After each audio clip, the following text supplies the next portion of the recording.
নমস্কার, সবাই কেমন আছো? আজকে তোমাদের সামনে আর একটা ভিডিও নিয়ে আসলাম। আজকে লাউ শাক ছোট চিংড়ি মাছ দিয়ে রান্না হবে। লাউ শাক কুটে ধুয়ে রেখেছি।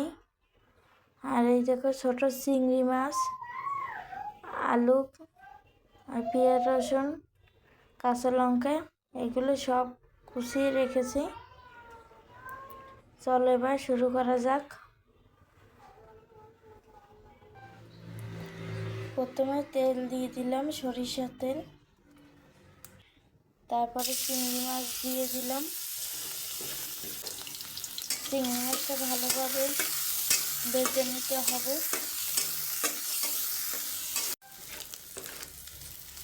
চিংড়ি মাছটা ভাজা হয়ে গেছে। এবার পেঁয়াজ, রসুন, কাঁচামরিচ এগুলো একটু ভেজে নিতে হবে। এবার আলুটাও দিয়ে দিতে হবে, এগুলো মাখিয়ে নিতে হবে। এবার একটু হলুদ দিয়ে দিতে হবে,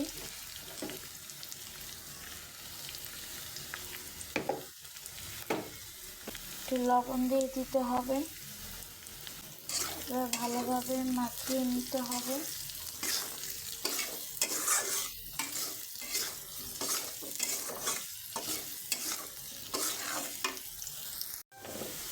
এবার শাকটা দিয়ে দিতে হবে, একটু লেড়ে চেড়ে দিতে হবে।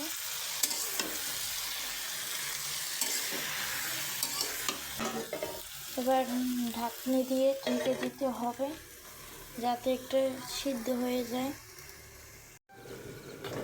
দেখেন বন্ধুরা, কতটা পানি বের হয়ে গেছে।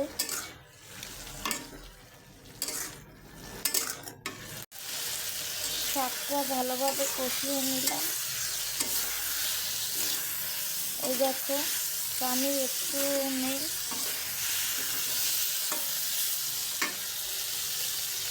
এবার সামান্য একটু পানি দিয়ে দেব।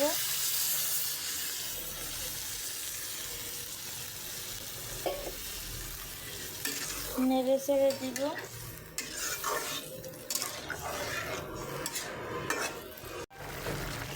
পানিটা ফুটে উঠেছে। এবার একটু জিরা গুঁড়া দিয়ে দেবেন।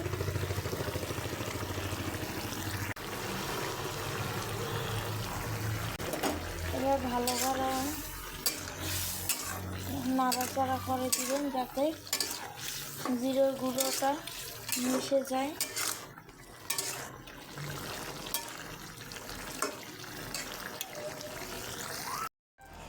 ছোট চিংড়ি মাছ দিয়ে লাউ শাক রান্না কেমন হলো তোমরা একটু কমেন্টে জানিয়ে দিও।